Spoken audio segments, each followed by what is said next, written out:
첫 종목은 전화로 먼저 만나볼게요. 시청자님 안녕하세요. 안녕하세요. 반갑습니다. 어떤 종목 궁금하세요? SNS텍. SNS텍 얼마에 사셨나요? 1,200원에 30%요. 1,200원에 30%요? 예, 예. 네. 굉장히 좀 높게 사셨는데 예. 어떤 게 제일 궁금하세요? 계속 내려갔어요. 너무 높게 사셨다고요? 네, 금방 올라왔다 내려가 버리고 올라왔다 내려가 버리고 그래서. 네. 시세가 너무 빠르게 움직이다 보니까 대응이 안 됐다 이렇게 말씀하신 것 같은데 사실 높게 들어가셨는데 좀 단기적으로 보고 계신 건가요? 이 종목? 예, 단기로 들어가고 조금 이겼다가 계속 내려간 거예요. 예. 그렇군요. 알겠습니다. 단기적으로 좀 대응력을 어떻게 높일 수 있을지 저희가 같이 고민해 볼게요. 예. 네, 전화 잘 주셨습니다. 김정수 전문가님, SNS텍입니다. 사실 이 종목도 국산화 때문에 움직였던 종목 아닌가요? 그렇죠. 지금 저도 이 종목 8,000원대 많이 추천드렸던 종목이죠. 8,000원대요. 네, SNS텍하고 이제 FS텍하고 그다음에 이제 네. 네페스, 비메모리 삼총사 많이 추천드렸었죠. 근데 꽤 이분이 이제 됐습니다. 네. 1,200원에 들어가셨는데 단기적으로 보신다고 하셨는데 어떻게 좀 대응해야 돼요? 그러니까 SNS텍은 기업은 진짜 잘 고르셨거든요. 네. 뭐 아까 이제 제가 말씀드렸던 그 EUV 공정 내에서 이제 블랭크 마스크 쪽 관련된 전문 업체입니다. 네.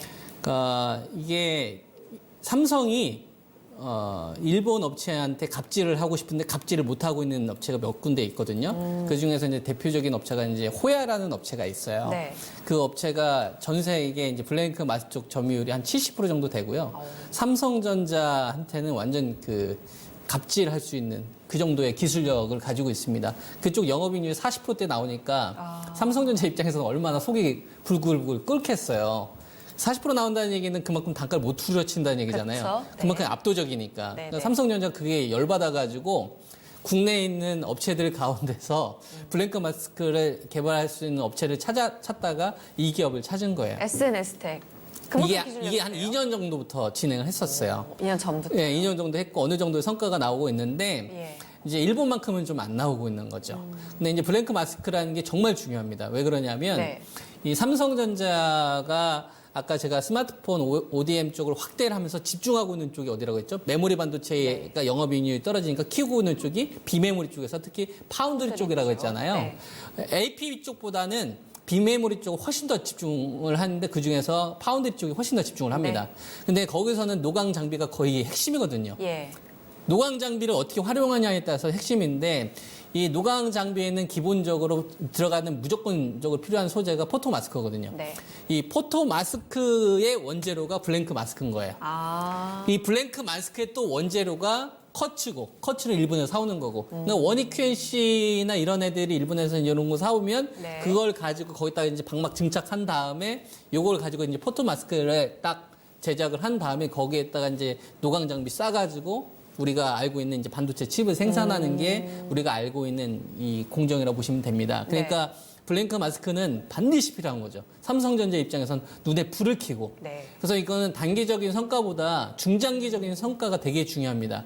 이게 만약에 어느 정도 일본을 대체할 수 있을 만한 성공률이 조금만 나오더라도요. 이런 주식은 대박 터질 수 있어요.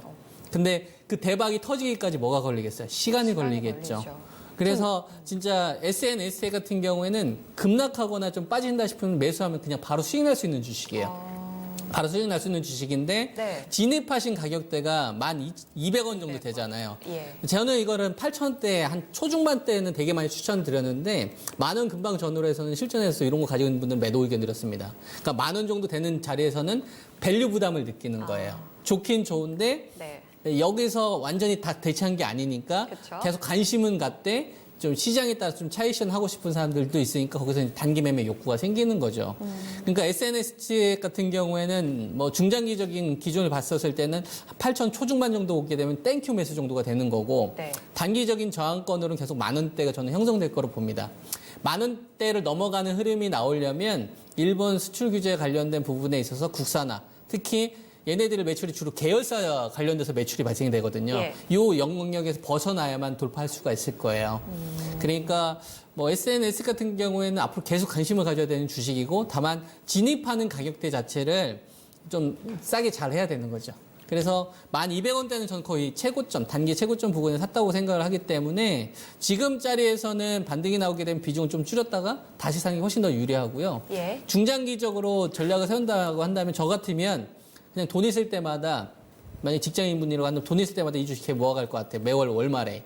결국 근데- 그러니까 장기적으로 국산화해서 그쵸. 특히 수혜를 볼 수 있는 종목. 왜냐하면 성공을 할 블랭크 거다라고 그렇죠. 보는 이건 거죠. 우리나라의 업체 얘네들밖에 없어요.